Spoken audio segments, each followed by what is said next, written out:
La guerre, ça peut être vu comme une toile de maître, hein, avec quelque chose d'extraordinaire dans un cadre. Donc, quelquefois, il faut reculer pour apprécier un tableau, pas être trop près. Sur ça, tu es dans le détail et tu perds l'ensemble. J'ai vu Daesh tirer sur des femmes qui essayaient de fuir parce qu'ils avaient besoin d'avoir les civils comme bouclier. Ça, je l'ai vu. Vous aimez la vie plus que la mort, et nous, on aime la mort plus que la vie. Donc, forcément, quand tu es au combat avec des gens comme ça, à un moment donné, il n'y a plus de cadeaux possibles, il n'y a plus de discussions possibles. C'est un rapport de force brutal, quoi. Et à un moment donné, ça prenait trop de temps, parce que ça devait se faire très vite. Mais avec ces gens qui s'étaient enterrés comme les Nord-Vietnamiens, la stratégie de la fourmi, c'est-à-dire qu'on avançait et d'un seul coup, tu revenais en arrière et tu sautais sur une mine, tu avançais dans une rue, ils nettoyaient les immeubles sur les côtés et d'un seul coup, la nuit, les types ressortaient derrière nous. C'est quand même les Américains qui menaient le jeu et on sait bien que l'armée américaine, c'est une force brutale. C'est pas considéré pour eux comme un défaut, c'est une stratégie. Les Marines, quand ils sont rentrés dans Fallujah, ils sont rentrés en force pour attirer le feu sur eux. C'est exprès, pour appeler l'aviation après. Donc voilà, ils rentrent, c'est à l'heure en fait. Enfin, c'est pas à l'heure, c'est une vraie force brutale. Mais ils rentraient comme un coin dans la ville, les types se découvraient en tirant sur eux, ils faisaient le carré, et ensuite l'aviation qui bombardait autour. En fait, leur stratégie, c'était, comme ils savaient qu'ils étaient attendus, les avenues et les rues étaient sans doute piégées, avec des axes de tir de mitrailleuses prévus, donc ils ont créé des rues par les immeubles, en bombardant. Et ils avancent au bulldozer au milieu des ruines. Mais ils ont quand même créé des ruines partout. Ils ont annoncé la victoire 3 fois de suite. Et à chaque fois, il y a un mec qui sortait d'un tunnel, ils avaient les yeux rouges, ils étaient pleins de poussière. Et en plus, la ville était devenue un champ de ruines, enfin certains quartiers. Vous pensez que vous avez libéré avec les Alliés cette ville? Regardez, là, il y a toute une rue où il n'y avait que des magasins, pas du tout de Daesh, et tout est aplati. Ils hurlaient. La guerre, elle a sa propre dynamique. Elle échappe, c'est le danger de la guerre, elle nous défie. La guerre, elle nous défie tous. Elle nous dit, je fais les royaumes, je change les frontières, je mets le frère contre le frère, les familles s'engueulent à cause de moi, je vous défie de vous passer de moi. Elle est là.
Les tracts sont dispersés par avion sur la ville.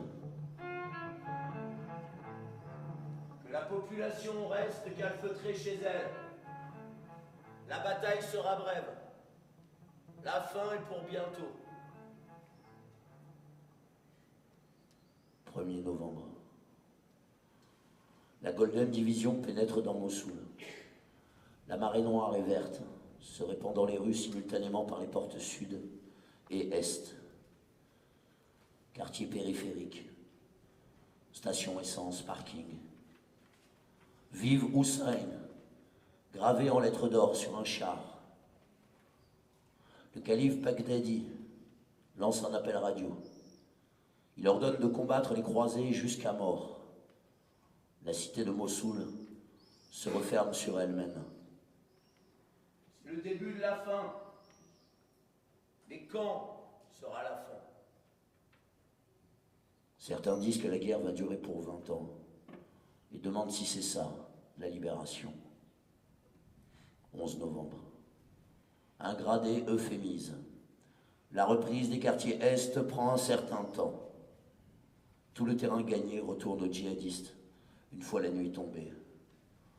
La cité de Nimrod, vue d'en haut, libérée par la 9e DB, ressemble à un désert. Avec leurs bulldozers, les anciens occupants ont détruit les vestiges de la cité antique. Il ne reste plus rien. 15 novembre. Dans le faubourg d'Aden, des camions kamikazes se ruent sur les soldats. La 15e d'infanterie et la 9e DB avancent sur le front sud, avenue après avenue. Un assiégé s'amuse à l'abri d'un auvent. Il craque une allumette en surveillant la rue. L'armée contrôle à peine 10 quartiers sur 60.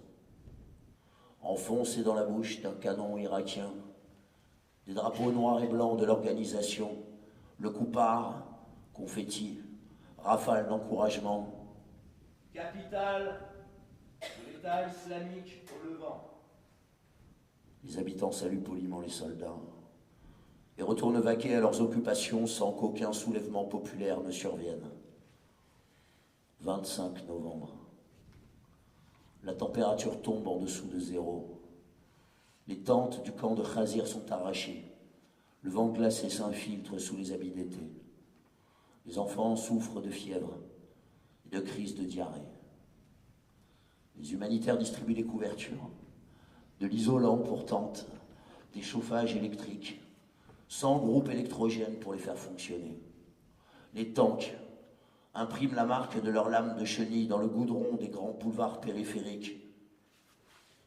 Et les hommes de la Golden Division s'en diffèrent de ceux des leurs qui tombent ou explosent en morceaux. Un drap blanc, maculé de sang, roulé en boule. Photo sérigraphiée du martyr, plaque de marbre. Louange à la souffrance ressentie par Hussein. Louange aux combattants qui en font leur exemple. Les soldats improvisent une prière mortuaire. Louange à Fatima. Révérence à Ali.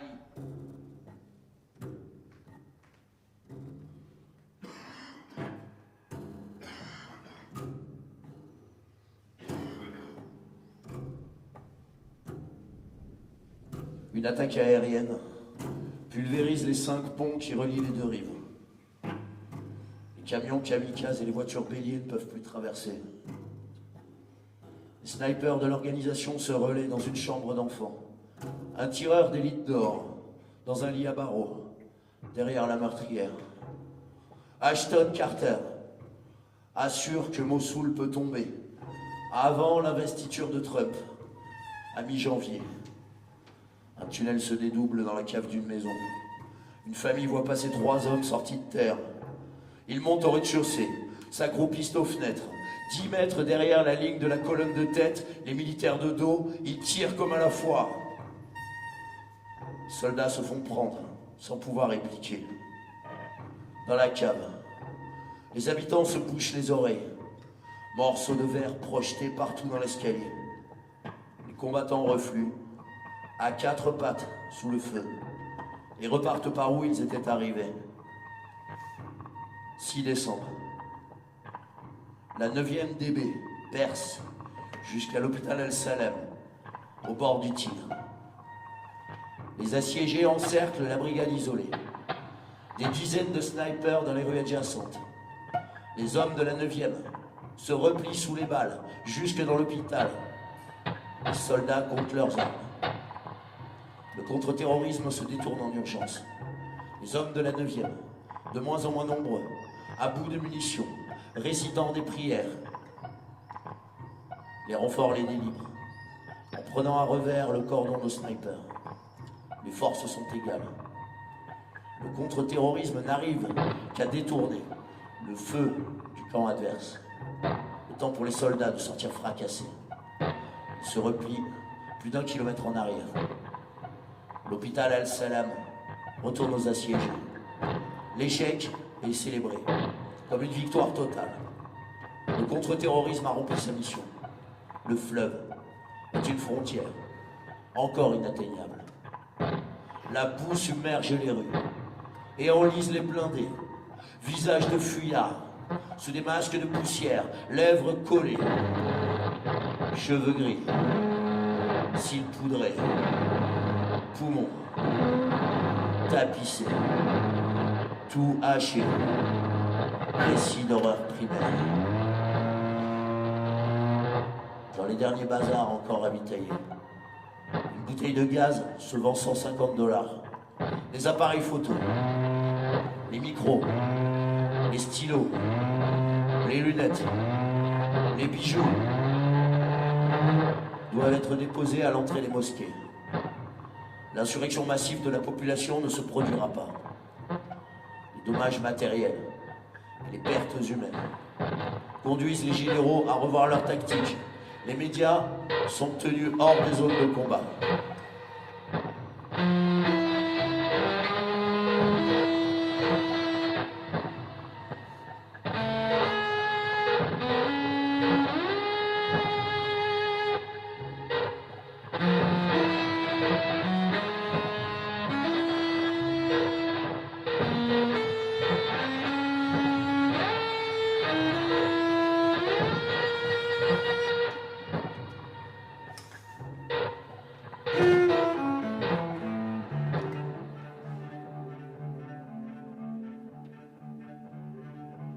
La confiance n'a plus cours entre les avant-gardes et l'armée régulière qui assure le terrain. Un soldat affolé par le danger déserte le bâtiment qu'il était censé surveiller. Une famille livre l'un de ses fils parce qu'il a travaillé ou rendu service au califat. Tout le monde a aidé, autant n'en livrer qu'un. L'hiver s'abat lentement. L'armée gagne du terrain. 500 mètres en 1 heure, et le front se refige. Abu Moutaouya, un lieutenant du calife, est capturé par un commando infiltré. Il clame qu'Al-Baghdadi a déserté Mossoul, le jour de la proclamation du califat.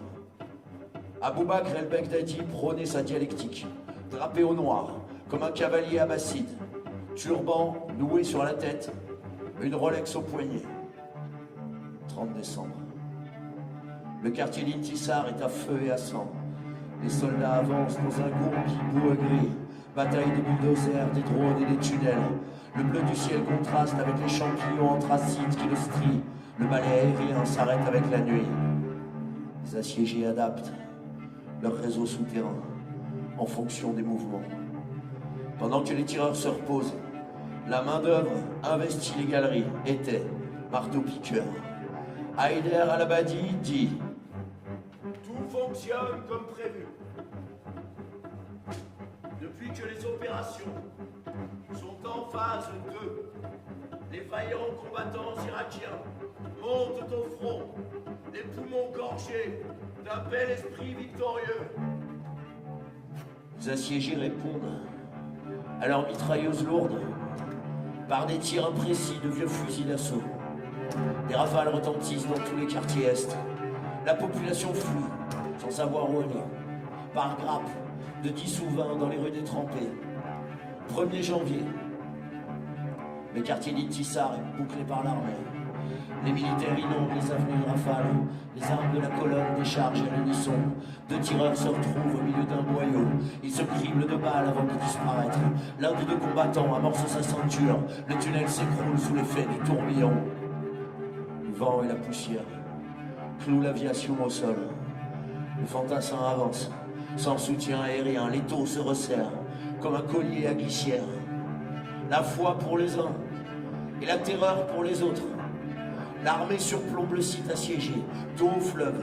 Daesh approvisionne ses derniers commandos grâce à des toboggans sur les ponts disloqués. L'assaut contre l'université se prépare. La Golden Division se déploie au complet, comme un filet, autour du premier des 5 ponts, 20 mètres entre chaque homme. Les défenseurs, trop peu nombreux pour riposter, se font exploser. Bras, jambes et troncs projetés. Le 3e pont est pris. Le célèbre pont de fer. Commencement de l'assaut contre l'université. Un bulldozer défonce un pan du mur d'enceinte. Les unités s'engouffrent. Daesh a déserté. À l'ouest, le domicile d'Arbi Abdelkader, au gradé de l'organisation, est détruit. 30 morts parmi ses proches. Mais la cible en réchappe. Il n'était pas chez lui au moment de la frappe. L'armée libère les ruines de la tombe de Jonas, monticule de gravats de 2700 ans. Dès son implantation, le tombeau de Jonas avait été pillé et passé au pilon. Jonas avait été jeté par-dessus bord. Jonas avait passé 3 jours dans la baleine. 16 janvier. L'université tombe. Euphorie passagère. Les assiégés reculent quand c'est encore possible. Ils rejoignent l'autre rive, de nuit, sur des radeaux. Les bataillons irakiens occupent les jardins, les pentes et les vergers, le long des berges du fleuve. Friche chantée diluvienne, la culture de l'épôtre, la sédentarité, la civilisation. Des barricades, du fer, des cirques artificiels. Les enfants sortent jouer dans les rues éventrées. L'un s'arrête devant les restes d'une turbine. Il s'amuse à traîner l'engin pour le montrer aux autres. La charge se déclenche. Il explose en morceaux. La vie reprend son cours dans les zones libérées. Des drones téléguidés survolent les eaux du Tigre comme des papillons, lents, furtifs et excités. Les canalisations gisent à fleur de trottoir. Dans le quartier Al-Nour, pris pour un franc-tireur, un gradé irakien est criblé par les balles des unités spéciales. Dérapage fratricide. 6 février. Al-Shami, un émir d'ascendance syrienne, appelle les assiégés à se rallier à lui. Selon le code d'honneur de l'organisation, si le calife n'est plus en état d'apparaître, un autre dignitaire doit le représenter. Les généraux préparent le franchissement du fleuve.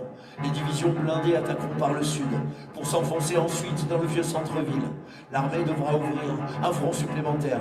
Un premier scénario serait de traverser en équipant des barges à travers le cours d'eau, à découvert sous les tirs de l'artillerie. Un deuxième plan consisterait à envoyer des commandos marines pour investir les berges, puis à larguer des parachutistes sur l'ennemi. Troisième alternative, fixer les assiégés en s'enfonçant en ville depuis les faubourgs ouest pour les prendre en tenaille. Le printemps décidera.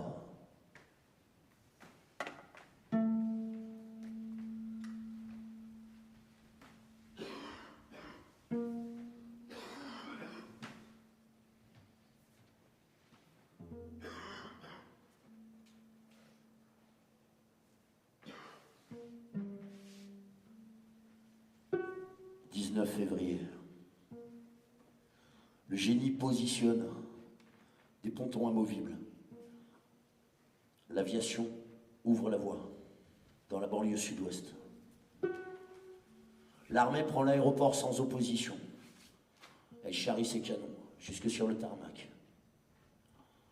Un convoi américain avance vers le front. Camions blindés, brouilleur de communication, pneus anti-mine, absence de pavillon.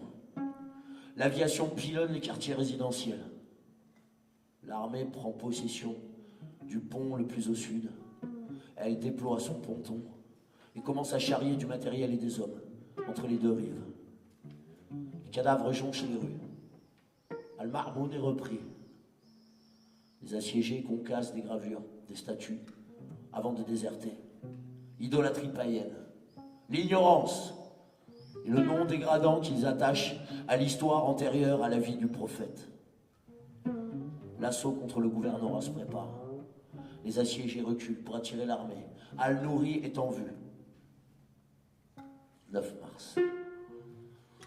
Un cousin du calife est arrêté vivant. Le renseignement le prend en charge avant l'armée. Le captif se laisse faire. Pistolet sur la tempe. Les USA confirment la fuite d'Al-Baghdadi. Mais les versions divergent. Al-Baghdadi perdu sur la route entre Mossoul, Raqqa et Deir ez-Zor. Al-Baghdadi touché par une frappe à Raqqa. Al-Baghdadi passant son temps à s'assurer qu'on ne le trahisse pas dans une voiture blindée. 5 fois annoncé mort. Le fantôme apparaît sur des photomontages, dans un linceul grossier. L'armée reprend la gare ferroviaire sans combattre. La défense se réserve pour l'affrontement final. Les assiégés ne cherchent pas à sauver leur vie, mais à tenir longtemps et répandre le carnage. Ils s'abreuvent de canettes de Tiger et Red Bull. Ils s'en remettent à Dieu. La mort leur est une fête. La pluie empêche les hélicoptères de voler. Les véhicules de tête explosent sous les roquettes. Les rues ne font pas plus d'1 ou 2 mètres de large. Corps à corps rapprochés, la ligne de front se fige. Une colonne irakienne s'infiltre en solitaire. Elle surprend la défense par sa puissance de feu. Les généraux révisent leur plan. Encore une fois, la tactique ne produit pas l'effet escompté. Nous aussi, nous avons des femmes et des enfants. Le soldat joue au dé en attendant les ordres. Les civils sortent des caves, mendient des cigarettes. Des files de réfugiés évacuent les quartiers. Les services sanitaires exfiltrent les malades. Pour des soins psychiatriques, des enfants agités.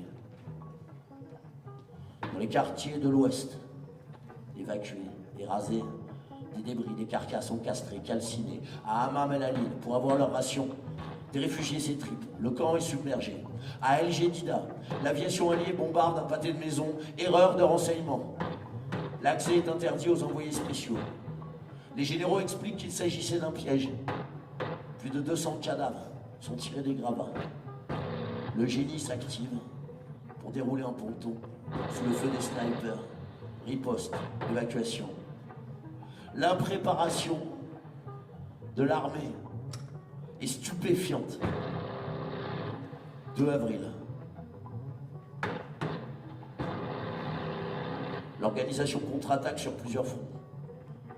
L'obscurité s'abat sur la vieille Médina. Les enfants entassés dans le cave des maisons boivent de la farine et de l'eau croupie glacée. Les adultes mangent de l'herbe. L'épouvantement s'installe. L'armée lance ses roquettes sur des immeubles grouillants. Le feu croisé empêche les habitants de fuir. Un hélicoptère vole au-dessus du marché. Une roquette RPG touche un pal de l'hélice. L'hélicoptère vacille et s'écrase sur les toits. L'armée reprend à peine 50 mètres. Les bons jours. Au sommet du minaret, penché, d'Al-Nouri, le drapeau noir et blanc de l'organisation. Les roquettes rasent les murs. L'artillerie assiégée reste opérationnelle. Les motos kamikazes gouvernent les ruelles. Les résistants projettent de la boue de pétrole. La résine, en fusion, se répand par paquets. Elle colle et brûle la peau. Une fumée noire épaisse recouvre la vieille ville. Les snipers se reposent. D'autres prennent la relève. D'autres les ravitaillent. D'autres les coordonnent. Et d'autres les surveillent. Dans le camp intérieur, un cortège funéraire pleure la mort d'un émir. Des centaines de civils escortent le convoi pour prémunir le mort d'une attaque aérienne. À 1 contre 50, l'armée est à l'arrêt. 1000 djihadistes tiennent en respect les grandes nations. L'armée ne fait plus de prisonniers. Eux non plus, ils ne se rendront pas. 3 mai. L'armée se décide à attaquer par le nord. Elle répartit ses hommes en bordure de Tamouz, Moucherfa, Al-Najjar, El-Refai, comme une nasse. La ligne sud est gelée autour de la mosquée. Le bataillon s'engouffre en direction du Tigre. Les habitants profitent de la montée des eaux pour s'enfuir sur des embarcations de fortune à 5 ou 6, emportant avec eux leurs morts. L'armée avait promis des navires aux civils. Elle s'excuse publiquement du manque de carburant. Les pontons amovibles postés par le génie dérivent entre les barques, déboîtés par la crue. La zone industrielle du Nord est libérée.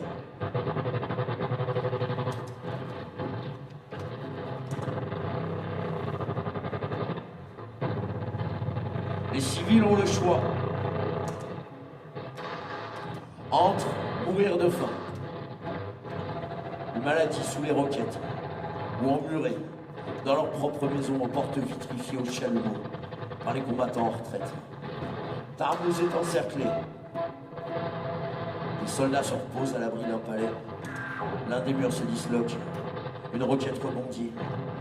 L'effet de souffle écrase les vivants sur les morts. Des armes télécommandées arrosent les soldats. Des poupées en tissu servent d'épouvantail. Hisser le drapeau blanc ou mourir en martyr est la seule alternative qui reste aux rebelles. Les bataillons du Nord encerclent la Médina. Émirs, femmes et enfants, les lions du califat. 21 mai.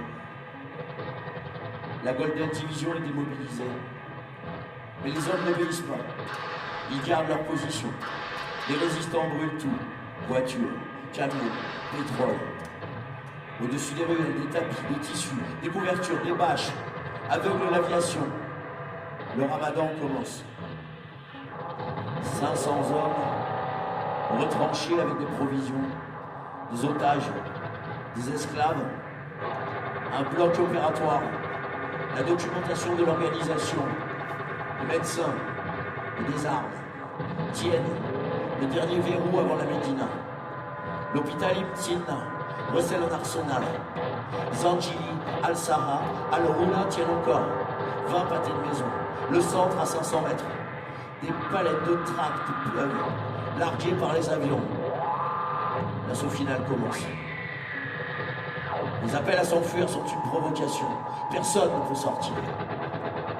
Haïder El-Abadi distribue les consignes pour préparer la fête et les célébrations. Les assiégés détruisent leurs archives au lance-flammes. Les civils agonisent sous 45 degrés. L'armée régulière perd un bloc de bâtiments investi la veille par la Golden Division. Les studios de l'organisation sont détruits. Un port de montage gît sous un tas de décombres. Des disques durs, des presses, des émetteurs radio. L'armée est à 600 mètres de Bab Sinjar, la porte nord du centre, transformée en goulet. Les fortifications autour de la mosquée s'organisent rue par rue, en cercle concentrique. Les combats tournent à l'avantage des assiégés. 10 soldats sont stoppés par un seul combattant. 5 juin.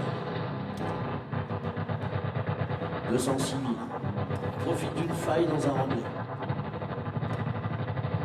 Ils passent un par un. La porte d'un garage s'ouvre. Les djihadistes sourient.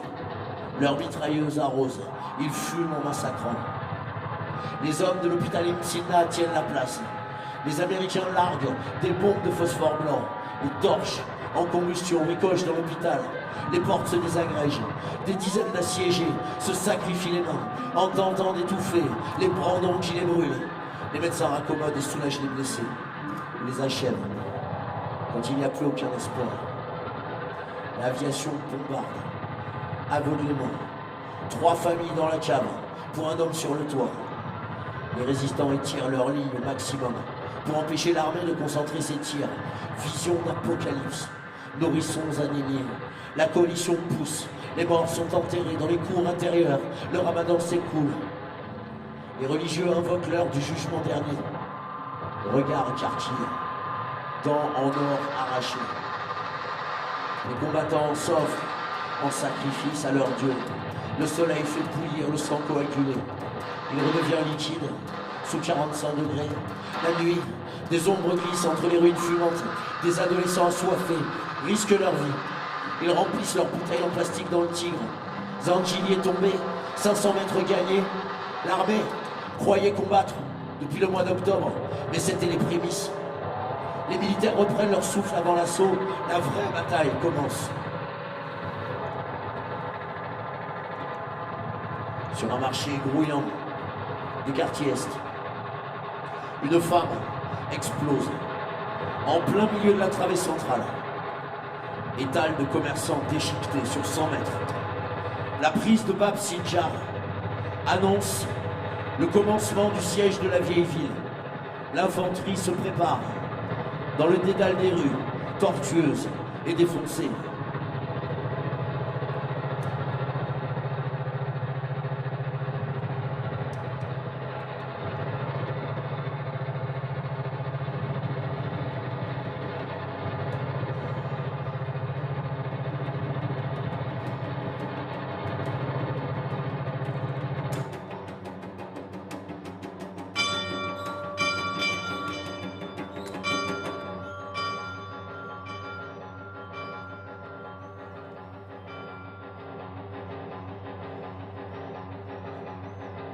17 juin.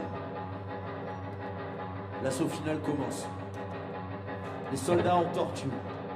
Les mitrailleuses crachent à 180 degrés. Les assiégés harcèlent l'armée depuis les toits. Invisibles, comme des morts vivants, des fantômes. Un commando suicide s'échappe en direction du siège de la police. Chaque homme sur un couloir, à pied, à mobilette, en jeep, par les sous-sols. Le contre-terrorisme formé à attaquer, mais pas à se défendre, regarde le bloc passer, remonter vers l'arrière. Il abdique devant moins de 20 moudjahidines. L'alerte se répand au siège de la police. Sac de sable, barbelés, protection bétonnée. Les policiers adressent un message de détresse à l'aviation alliée. Les missiles touchent leur cible. Une couronne de fumée entoure le bâtiment. Le raid est avorté. Les vivants s'évanouissent.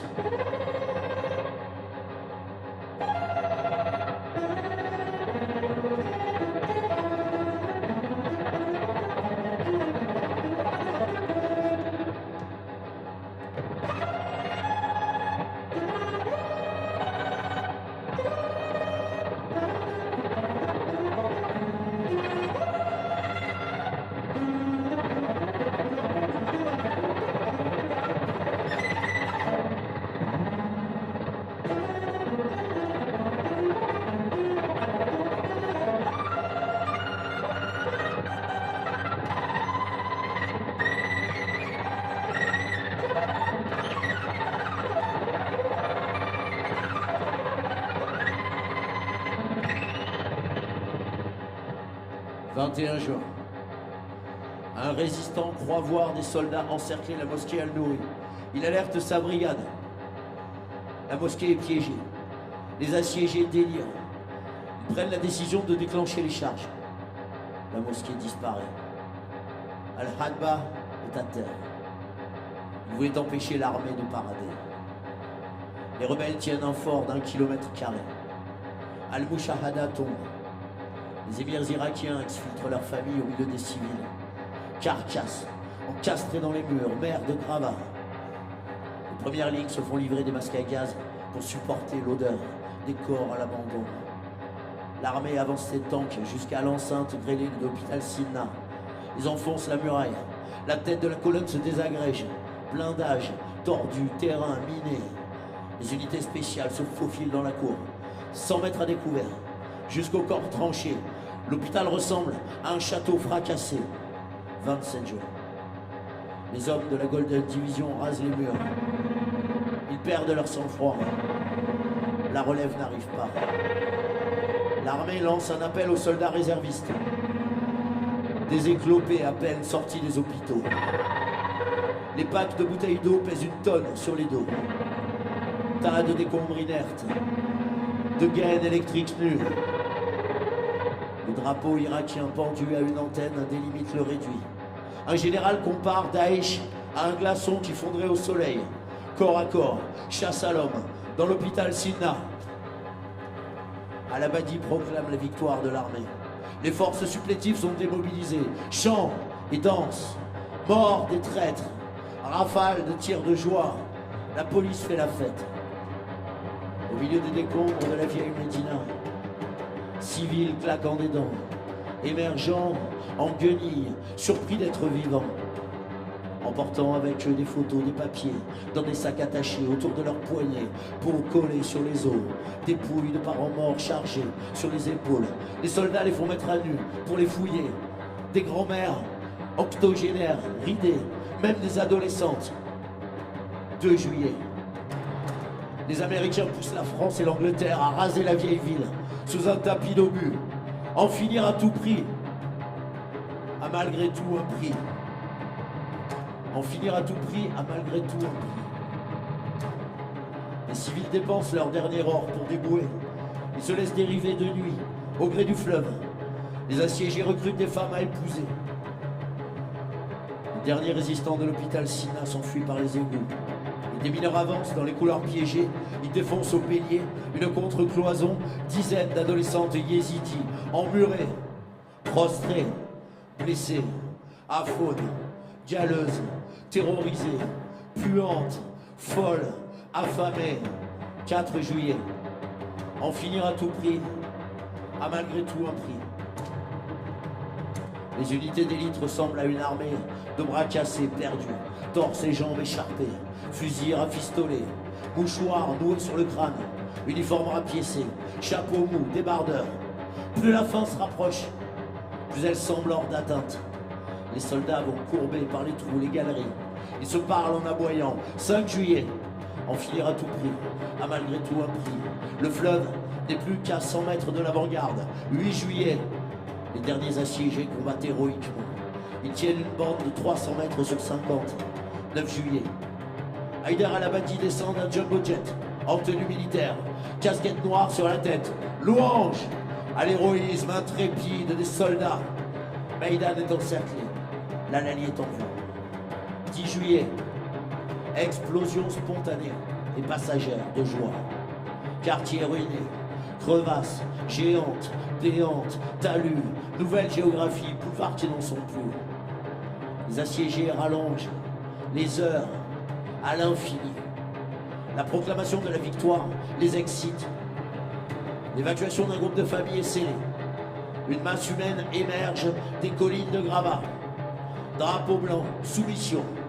À 2 mètres du checkpoint, l'assemblage se disloque. Un groupe de kamikazes, cachés dans les civils, se rue sur les soldats. Morceaux de corps projetés, 300 mètres à la ronde.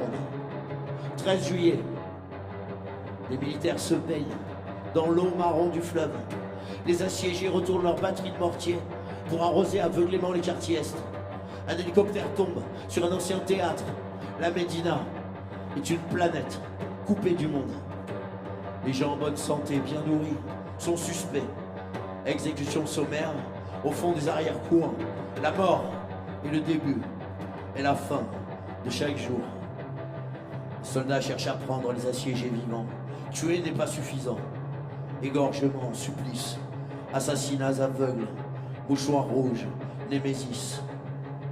Le grand ayatollah Sistani proclame l'ordre de ne pas se livrer à la vengeance sectaire. 19 juillet, 8 jours, depuis l'annonce de la victoire totale. Et le dernier carré n'est toujours pas liquidé. L'avantage aérien n'en procure plus aucun. De dessous les gravats se dégage une odeur de corps incarcérés en décomposition. L'armée à la dérive a pris la décision de laisser la main aux chasseurs occidentaux. Politique du réel, sens du risque zéro. Les rescapés reprochent à leur gouvernement de les avoir cloîtrés dans une souricière quand il était trop tard. 20 juillet. 150 hommes et femmes tiennent 100 mètres carrés. Ils se disent au revoir avant de se jeter sur les bandes de soldats dans les ruines des tunnels. Les forces spéciales réclament encore du soutien à l'arrière. Les cadavres des otages irakiens suppliciés gisent, alignés, dans un garage à l'abandon. 21 juillet. La morgue est saturée. Les frigidaires dégorgent. Les fossoyeurs besognent dans une odeur de mort. Les corps des assiégés sont triés et livrés aux animaux sauvages aux portes du désert. Demain, la dernière poche. Dans les restes d'Al-Nouri, un adolescent sort une bombe de peinture. Sur un tas de gravats, il écrit « Que le Dieu amnistie vos péchés ». 28 juillet. Les bulldozers déblayent et rebouchent les tunnels. Sur la rive ouest du Tigre, le fleuve charrie des corps sous le soleil de plomb.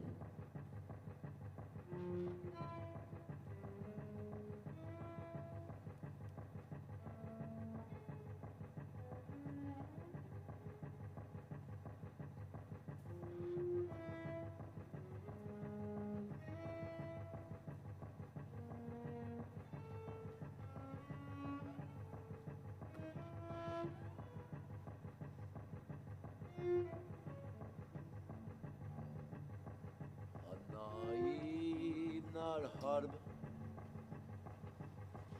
ليس الجياب لهم